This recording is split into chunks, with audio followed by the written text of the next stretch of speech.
This is the third time that we've scheduled this event. Third time is a charm, I hope.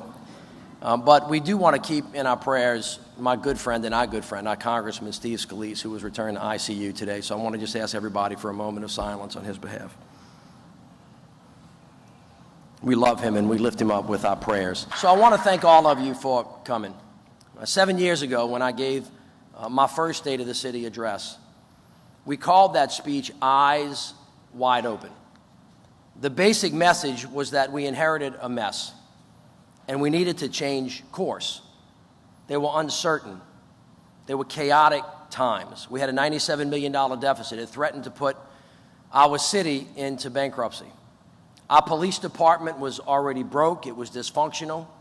The recovery across the city was stalled. So many of our schools, our hospitals, our grocery stores, our community centers, our parks, our playgrounds, our public housing, it wasn't back yet. We led the nation in blighted property and FEMA trailers. If you can believe it, still dotted the city. The federal government had taken over the housing authority and the state had taken over our schools. And although there was so much to do in 2010, City Hall was still only open 4 days a week, and the red tape was choking us to death.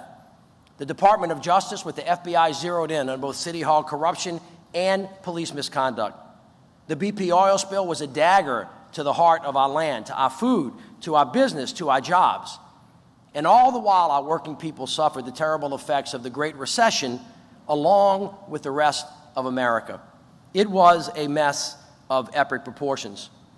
But just when everything seemed lost, the people of New Orleans stepped up, and with one voice, they demanded unity. They demanded action. They demanded reform. They demanded results. We said it, one team, one fight, one voice, one city, just one step at a time. This is not just a slogan anymore. It has become a state of being for us. To be strong in an uncertain world, we know that for all things, everybody needs to be all in. Our strength is in our unity. Our strength is in our diversity. Our strength is in our culture. E pluribus unum. Out of many, we are one. And we are better for it. That is the new New Orleans way. All in, everybody together. Sharing opportunity, sharing responsibility. Federal, state, and local government at the table. Private sector, not-for-profits, faith-based organizations at the table. Citizens at the table. Hand in hand, we run towards the fire, seeking out solutions to our city's entrenched issues, standing tall in the face of the storm, doing what is difficult for the sake of doing what is right. But there is no one that said that this was going to be easy. It is hard to fix a broken city and a broken spirit. It is hard to go from the top of the bad list to the top of the good list. It is hard to stay focused on the future, making tough decisions today so that the next mayor and the next city council can have the benefit of choosing between good, better, and best, and not between bad and worse. So in this final year of office, we will cement together a strong foundation that we have built for the future, while also staying focused on the challenges that continue to hold us back. We will finish strong. In 7 years, we have righted the ship of government, going from a budget deficit to a budget surplus and the highest credit rating in city history. In 7 years, we have also led the fight against corruption, opening the doors of opportunity for everyone by completely reforming our city's contracting process. Here is the goal: a level playing field for contracts so that now it is about what you know. It is not now about who you know. At the same time, in the last 7 years, we reformed civil service so that City Hall is open, welcome, and works for all of you, the people of New Orleans. And to become a better place to work, we increased the minimum wage to $10.55 per hour and paid family leave to all of our employees. We're also building the best recreation department in America. We've turned North around by nearly tripling the funding for recreation programs. We're investing $150 million in new community centers, pools, gyms, and playgrounds. Because we've done so well, for the first time, NORD is on track to become a nationally accredited organization, which will be a huge milestone for the city of New Orleans.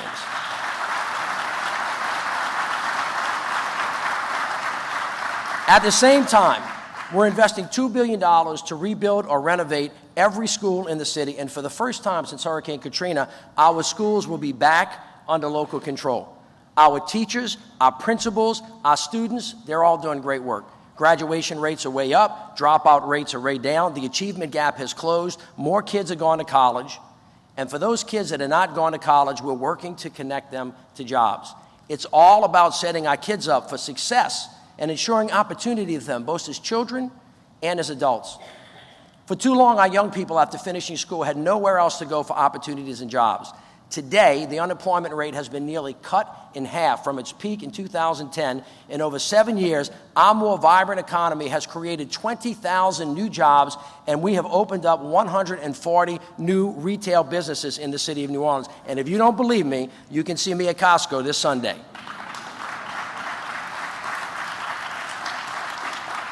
But here's the thing. We're not only growing jobs in hospitality and in the retail sector. We're creating jobs for the future. The NOLA Business Alliance, which we helped start, is helping build new industries like biomedical, digital, and water management. And the Goldman Sachs 10,000 Small Business Program, which we brought here, has helped more than 500 of our small business owners in New Orleans, which represent over $500 million in revenue and supports more than 8,000 jobs across the region. At the same time, 675 new DBEs have been certified to get tens of millions of dollars in city work.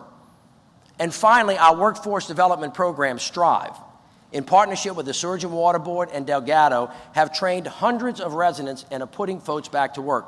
That way, when you see your street getting dug up, you know it's one of our own doing the work. We want the people of New Orleans to be the ones who rebuild New Orleans, and everybody should share in the opportunity and likewise the responsibility. That is why our team focused on equity and is instituting an equity lens in our entire budgeting process. That is why we're investing in new bus lines and in new streetcars, and that is why we're investing in affordable housing. All told, by 2018, we have had a relentless focus on housing because we did the hard work of bringing the Housing Authority out of federal receivership. Because we launched our Housing for Resilient New Orleans plan, nearly 7,800 homes have been completed or in progress, and there is many more on the way. Thank you.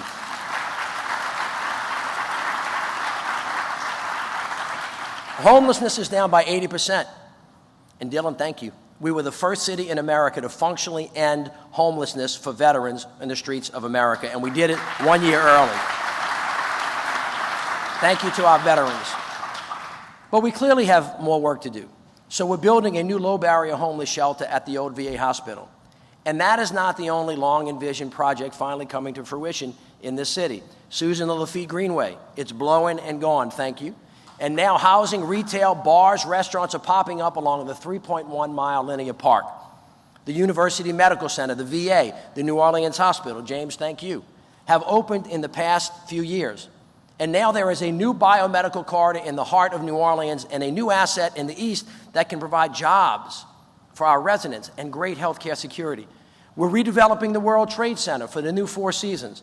A new blockbuster deal with the port and the public belt will open up a 3-mile contiguous stretch of the riverfront from Poland Avenue to the Spanish Plaza. And a new multi-million-dollar ferry terminal at the base of Canal Street on the river will soon break ground with 2 new, beautiful pedestrian ferries to boot. We are going to have the best front porch in America. By the way, we do already. That's just a secret. And plus, after decades of starts and stops, your new $1 billion airport is coming out of the ground as we speak. It will continue to be a major economic engine for this city and for the region for the future. And yes, after public debate, we took down 4 Confederate monuments that were put up years after the Civil War to revere the lost cause of the Confederacy. This was a very important step forward in our long road to bring everybody together to build the city that we always dreamed that we could be. All of these major initiatives and projects, some generations in the making, are actually happening as we speak. We are moving forward, not to mention another $1 billion in new city projects, from Rosenwald Center in Central City, to Gurn and Brown in Lakeview, to Lions Center uptown, to the Algiers Regional Library, Jackie, to the Treme Center, just to name a few, and there are many more. And because we did the hard work renegotiating with FEMA over hurricane damage, we've also fixed, listen to me now, more streets in 7 years than any previous administration in the history of New Orleans. Over 133 miles of streets fixed, with work done on basically every major thoroughfare, an unprecedented $500 million worth of infrastructure investment. And here's the thing, there's more to come. Hold on to your hat, because we have planned and funded over $400 million in street repairs and infrastructure per year for the next 5 years. Oh, yeah. It's going to take a little bit longer to get to work, but the wait will be worth it. We have rebuilt this city with a special focus on neighborhoods that have been hardest hit by the storm. That's why in 8 years, over $900 million has been invested in New Orleans East, $675 million more in Lower 9, for a total of $1.5 billion. We've already talked about the $143 million hospital in the East, but don't forget the tens of millions of dollars we spent on Joe Brown Park, the New Orleans East Library, the 7th District Police Station, Village de l'Est Playground. There's also the Sanchez Center in Lower 9, the Oliver Bush Playground, and the fire stations, number 10, number 22, number 31, number 36, and number 39. Not to mention the 8 new schools that cost $250 million. Not to mention all of the street repairs. You see, New Orleans is not New Orleans without the East and without Lower 9. Every one of the neighborhoods is important, and we need them, and they need us. And in 2018, as we celebrate our anniversary as a city of neighborhoods, we can look around, all of us, with pride, and we can say, yes, we are America's greatest comeback story. Yes, we are showing the way for the rest of the nation. Yes, we have changed for the better. Yes, we are truly creating the city we always dreamed that we could be. My friends, today it is undeniable that the next mayor and the next city council and the people of this city will take over a much more prepared and prosperous city than the one we inherited in 2010, a city with a much stronger foundation. And for the first time in generations, our beloved city has the tools that she needs to win the future. And that, ladies and gentlemen, is exciting.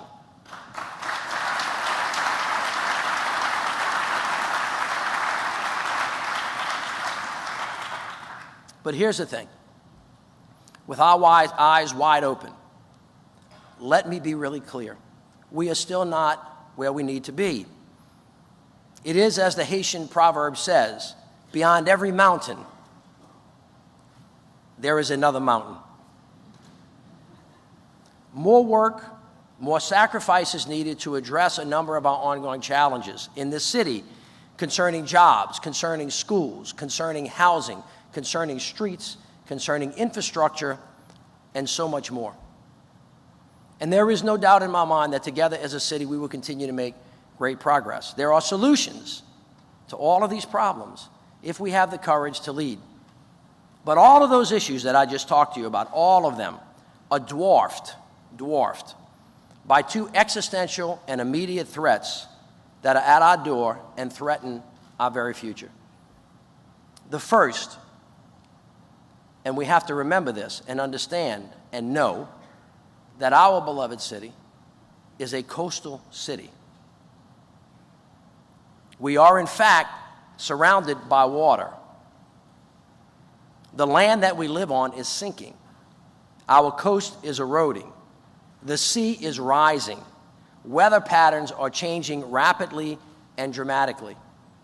In the wake of the federal government's pulling out of the Paris Agreement, cities now have to take the lead on climate change. And no other city in the world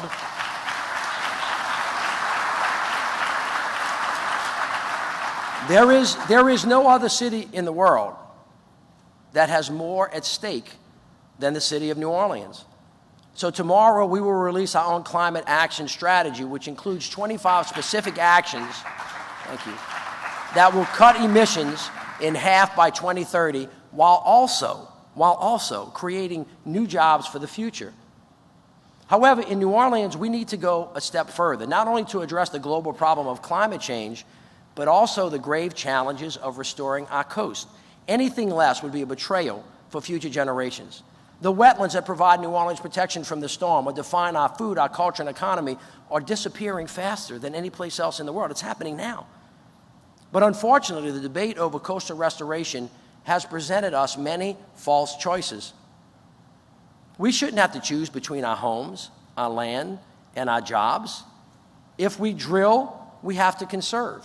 If we drill, we have to restore, or else there will be nothing left for the future. This is simple. Kindergarten rules apply here. Fix what you break. Clean up what you mess up. And everything will be fine. But as threatening as the disappearing coast and climate change is to our city's long-term future, of course, the most difficult, the most immediate, and the most urgent issue we face is violent crime. There is no more important issue for us to totally rally around as a city.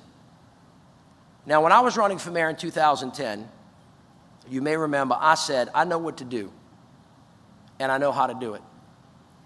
And over the past 7 years, we together have done everything and more, every day, all day, to fight this urgent and growing threat of violent crime. The first thing we realized was that in order to be effective, we needed to improve the relationship between our police officers and the community, because trust, as our officers will tell you, is the most important thing. In the wake of Danziger and the Henry Glover murders and cover-ups, after a decade of dysfunction, the NOPD needed to build reform and to build trust. That is why we partnered with the Department of Justice on the most sweeping consent decree in our nation's history. We were one of the first ones in the nation to adopt body cameras. We created an early warning system that red flagged struggling officers. We instituted more and better training, not only for our recruits, but for all of our officers. And as we reformed the police department, we also invested heavily. In 2010, funding for NOPD is up since 2010 by over $30 million per year, every year. That is about a 25% increase. In 7 years, we have spent $2.25 billion on public safety and homeland security preparedness. We are aggressively recruiting, moving officers from behind desks to the streets, backfilling those spots with new civilians. Plus, new technology is helping NOPD. That means more crime cameras, more license plate readers to catch wanted criminals, enhanced lighting and enhanced analytics to improve deployment, which improves response times. Now, we all know that this work has been painful. This work has been tedious. This work has been expensive. But we are going to have a better department and a safer city in the long term because of it. And people are noticing the improvement. Public satisfaction with NOPD is way up, 33% in 2009 to 64% now, which is an all-time high. But at the same time, the people of New Orleans know, they know that NOPD alone cannot solve all of our problems, particularly with shootings and murder. I want you to listen to me now. Even in 1999, when murder was at its lowest rate in the last 30 years, and we had the most police officers ever on the streets, our rate was still 6 times higher than the national average. So we need to think about this, and we need to think about it holistically. We need to get at the root cause of these crimes. So that's why in 2012 we launched NOLA for Life, a truly comprehensive murder reduction strategy. NOLA for Life is built on the idea that we need to give our young people hope so that they do not feel forsaken, but also make sure they know that there are going to be serious consequences if they continue to make bad decisions and put themselves and us at risk. It includes a focus not just on intervention after the fact, but on interrupting the cycle of violence before the fact. As part of that, the NOLA for Life group violence reduction strategy combines local, state, and federal enforcement under one umbrella to give our young men in gangs and groups a clear choice. Either you stop the shooting and take our help, or you're going to have to go to jail. So with aggressive and smart enforcement, policing being carried on by our multi-agency gang unit, we've gotten 134 indictments from 15 different violent gangs and groups. And one of the most dangerous, the Young Melf Mafia, was just convicted and will go to jail for a long time. But it is just as important to get to the front end. And so we've done more than just invest in recreation. NOLA for Life has helped 32,000 New Orleanians get assistance, whether it's finding a job or returning home after being released from prison.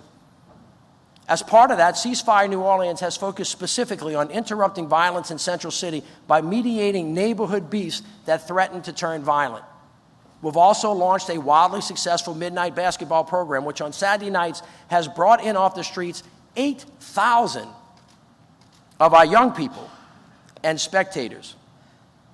And our health department is working with the Children's Bureau and other local partners, including our schools, to connect high-risk youth to caseworkers and counseling that can help them work through their often serious problems.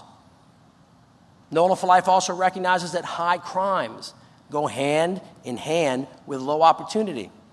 So out of this basic truth, our economic opportunity strategy connects our young, unemployed men, ex-offenders, and others to training and then to work.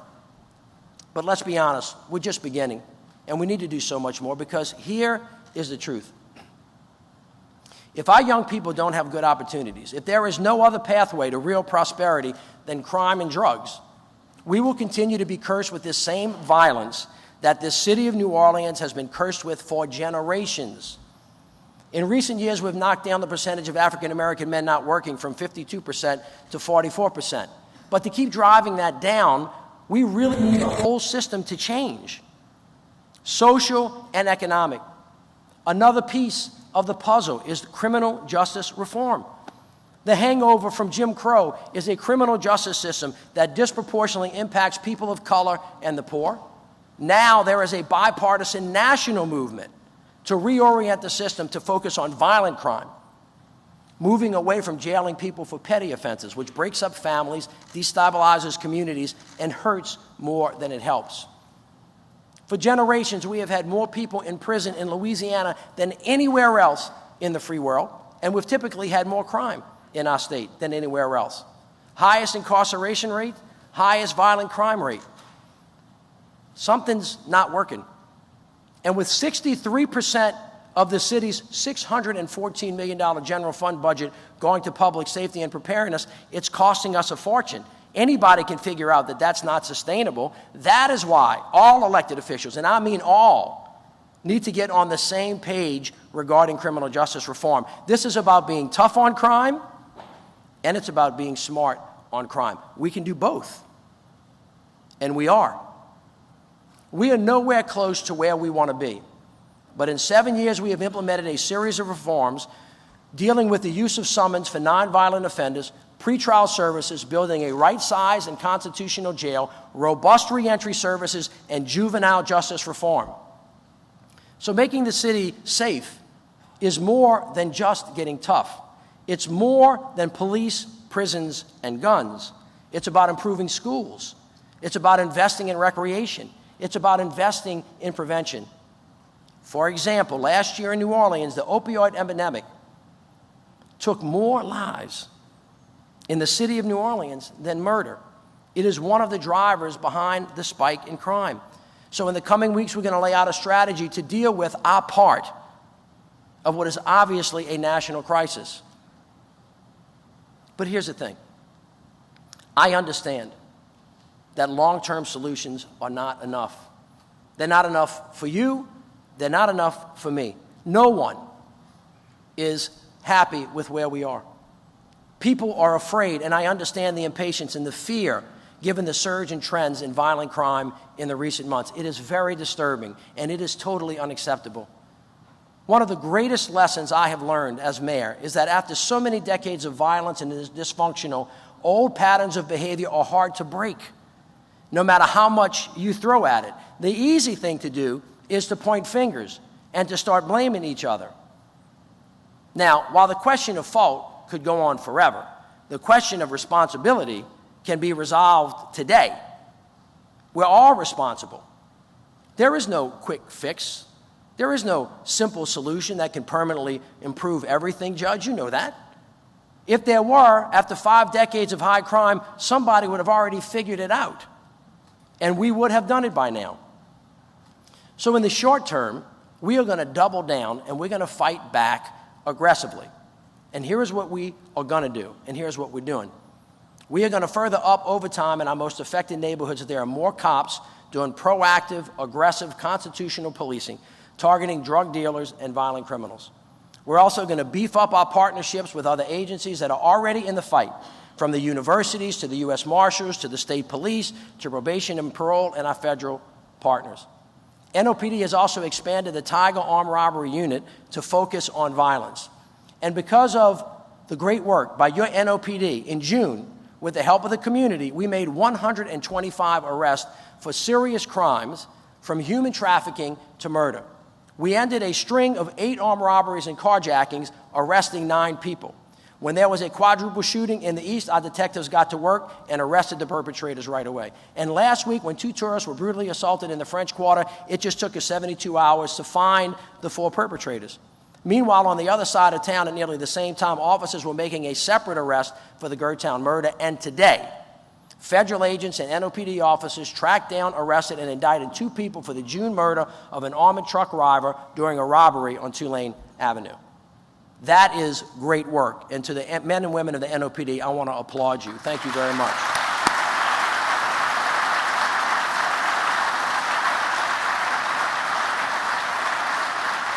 Under the most difficult circumstances, NOPD is out there. They're working hard all day, every day, putting their lives on the line. You see, but more needs to be done to hire more police and retain our current officers long term. Yes, it is true that during the NOPD reform process, we lost a lot of officers, and to avoid bankruptcy, we paused hiring for 18 months. But we began hiring in 2012, and for the last 5 years have done so aggressively. By 2018, we will have graduated 14 recruit classes, adding nearly 400 new officers to our force. We have already raised pay for officers by 15%, have invested over $100 million for public safety facilities, including new police stations. We're also buying 300 new take-home cars for police officers, which is going to raise their morale and increase their visibility throughout the city. We will also buy 300 new long guns so that we can be fully prepared for a terrorist attack or an active shooter, God forbid. The bottom line is, now the whole department is better paid, better trained, better managed, and far better equipped. And we will continue to invest. Yesterday, I announced a new proposal to give another across-the-board pay bump to police officers. We're asking civil service and the city council to improve targeted raises for patrol officers, 10% raises for new officers, and a 15% increase for sergeants, and nearly 20% more for lieutenants. This is about turbocharging recruitment and retaining our veteran officers. We're also proposing a long overdue change to how patrol officer rankings work and how detectives get promoted. Indeed, for too long, to get more pay or higher rank, detectives had to leave their unit. We needed to change that so detectives can stay doing the work they love and still advance their career, while we as a city get to keep our seasoned investigators doing what they do best. But here is the truth about making New Orleans safe and growing the department. Even as we do everything we can to boost morale and to attract more officers, if the people of New Orleans want more police, we need less talk and we need more action. We need our best and bravest in the city to go join NOPD.com and fill out an application. Our citizens, we need to show up, step up to the plate, become a police officer, respond to the call for duty. Your city needs you. Violent crime traumatizes not only immediate victims, but the entire community as well, both young and old alike. It hurts us. It scares us. It causes us to fear one another. And although we have suffered with one of the highest crime rates in the nations for generations, this need not be our destiny. It can be changed. It can be fixed. We must change. And it's going to take every one of us, because this time, you see, The enemy is not overseas. It's not the Syrian refugee. It's not the undocumented immigrant, the murderer, the carjacker, the robber, the drug dealer, the drug overdoser. These are our sons and daughters. They're our brothers and their sisters. They're even our mothers and fathers and aunts and uncles. They're our neighbors. They live here with us. It was not a stranger who one day in 2012 shot up a kid's birthday party, killing 5-year-old Breonna Allen, whose picture sits on my desk in my office, or Shawana Pierce. It wasn't an outsider who shot and killed 2-year-old Jeremy Gauman in 2010. It wasn't some mysterious perpetrator who last week led state police on a high-speed race that resulted in 3 deaths, including a 2-year-old. We know these individuals. This starts in the home. Parents, relatives, friends, pastors. We have to fight to get our streets back. The young perpetrators are known to us. They're putting everybody and themselves in harm's way. And it's always after the fact that we suddenly snap to attention instead of swinging into action now. Maybe we can prevent the next terrible death if we can get in front of it. It's time that we take responsibility for those doing wrong and say enough. Don't listen to me. One of the most powerful groups that should never be asked, that have stepped forward to deliver this message, is the mothers who have lost sons and daughters to gun violence. They have meant so much to our work around murder reduction. This group of incredible, strong women who have a hole that's so big in the soul they can't repair it, not only share their stories of tragedy and loss, but also the promise of what we can be if we replace the shooting with peace. One mother this weekend at Essence recently called on every mother, every father, every grandparent and relative to take real responsibility for our children, to call out bad behavior when it's happening, and to take a stand against actions and activities you may see that could lead to negative outcomes for their children and everyone else's children. This is sound advice from those who are as close to this issue as anyone can be. And if it is followed, and if we continue as a city to invest in opportunities for those most challenged, we will continue to mount the best possible fight to end the culture of violence and to create the city of peace that we all want. Otherwise, we will struggle to make progress on this problem that has been with us for a very, very, very long time. This runs deep. It is real. But the question is, are you, the people of New Orleans, ready and willing to do what is necessary? To do as President Kennedy said, pay any price, bear any burden. Where there is no justice, there is no peace. We have to become a just city if we want to become a peaceful city. I want you to think about that.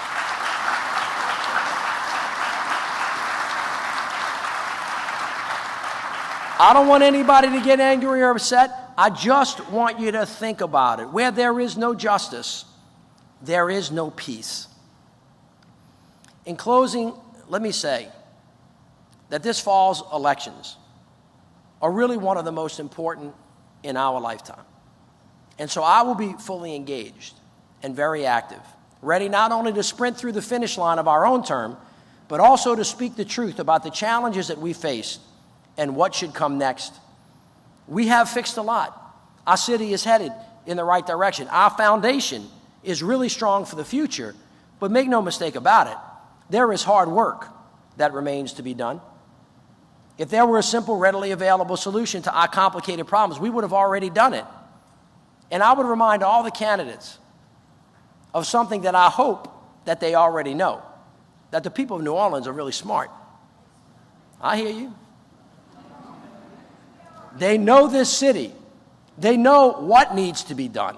The what, you see, is the easy part.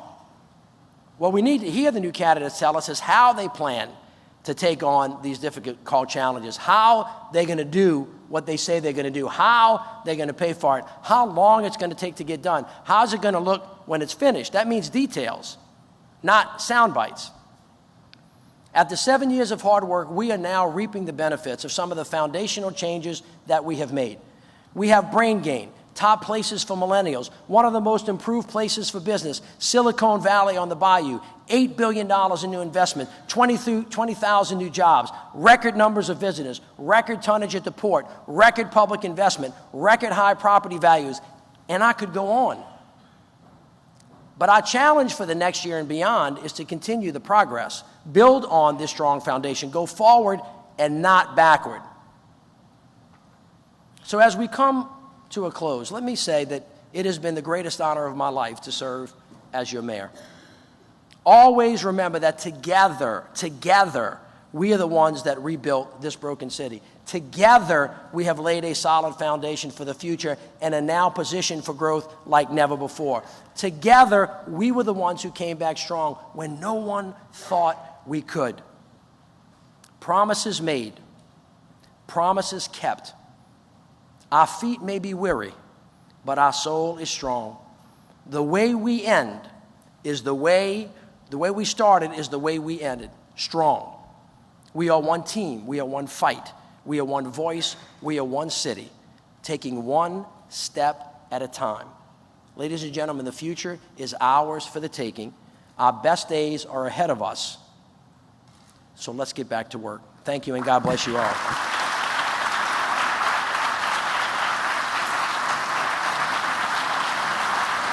Thank you for joining us for the 2017 State of the City Address.